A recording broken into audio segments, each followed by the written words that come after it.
5 জন ইয়ারোকে suspend করার নির্দেশ দিল কমিশন এবং এদের বিরুদ্ধে ডিসিপ্লিনারি অ্যাকশন নেওয়ার কথা বলা হয়েছে।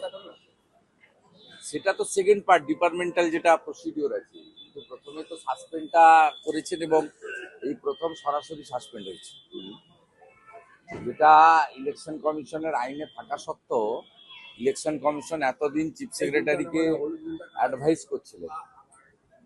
এইটা পুরো এসআইআর প্রক্রিয়াতে প্রথম ইলেকশন কমিশন তার পাওয়ার এক্সারসাইজ করেছে। এরপরে ইলেকশন কমিশন চাইলে এফআইআর করতে পারে এবং যে ইয়ারোরা 7 জন সাসপেন্ড হলেন আমরা জানি খুব বৈধভাবে উপযুক্ত কারণে করেছে। এরা ফেক স্কুল সার্টিফিকেট অ্যাকসেপ্ট করেছেন, এরা প্যান কার্ড অ্যাকসেপ্ট করেছেন, এরা অ্যাকসেপ্ট করেছেন নোটারির কাছে এপিডভিট।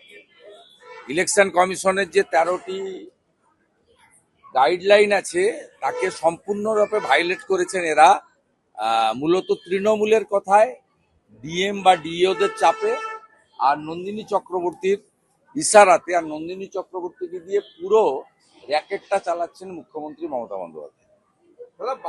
এই যে ফর্ম 7 এর যে সমস্ত অভিযোগ আছে এগুলো দ্রুত নিষ্পত্তি করতে বলেছে কমিশন, মানে এটা নিয়ে কি হবে মনে করছে? না, তার তো পদ্ধতি আছে, আরপি অ্যাক্টে তো বলা আছে।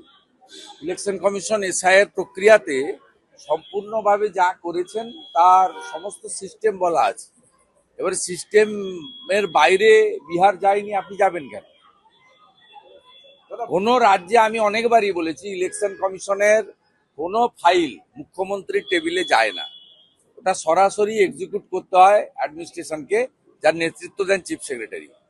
এখানে মনোজ পন্থ থেকে নন্দিনী চক্রবর্তী এরা ইলেকশন কমিশন সংক্রান্ত সমস্ত ফাইল মুখ্যমন্ত্রীর কাছে পাঠান এবং মুখ্যমন্ত্রী সরাসরি হস্তক্ষেপ করেন, যেটা ভারতবর্ষের কোনো রাজ্য হয় না এবং জাতীয় নির্বাচনের সময় প্রধানমন্ত্রীও করেন না, সেটা এই রাজ্যে করা হয়।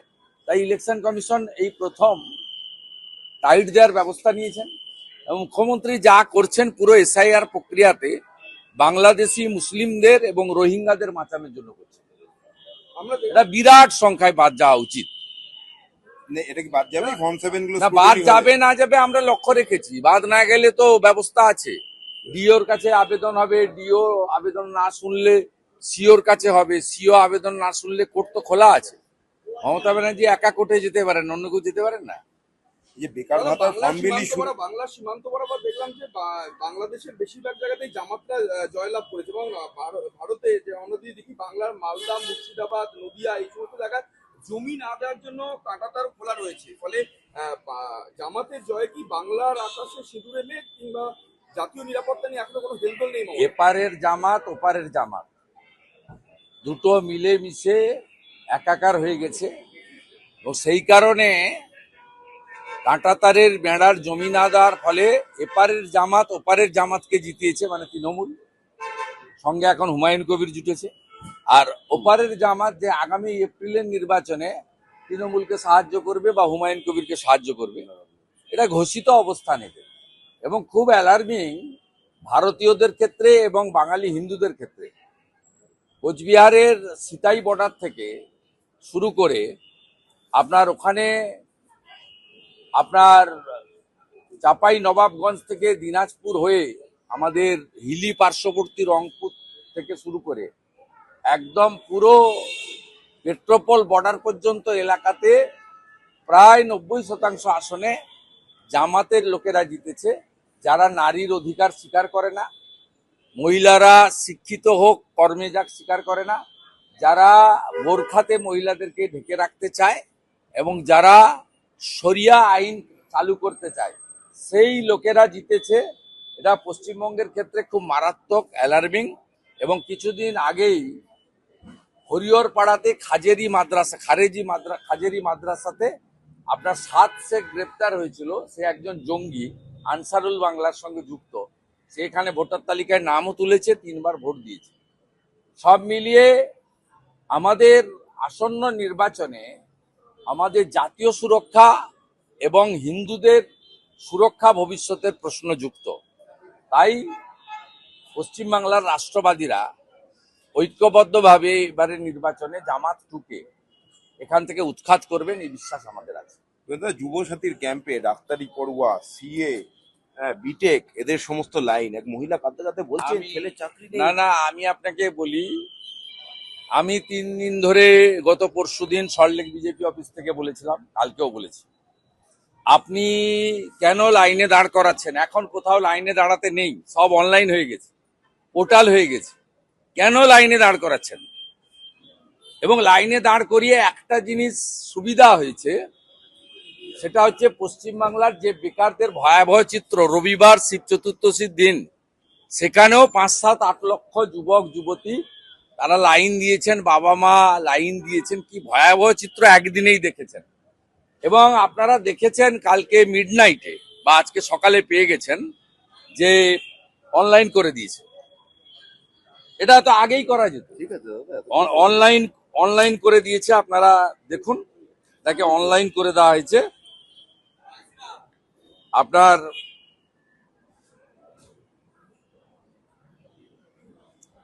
অনলাইন করে দিতে বাধ্য হয়েছে।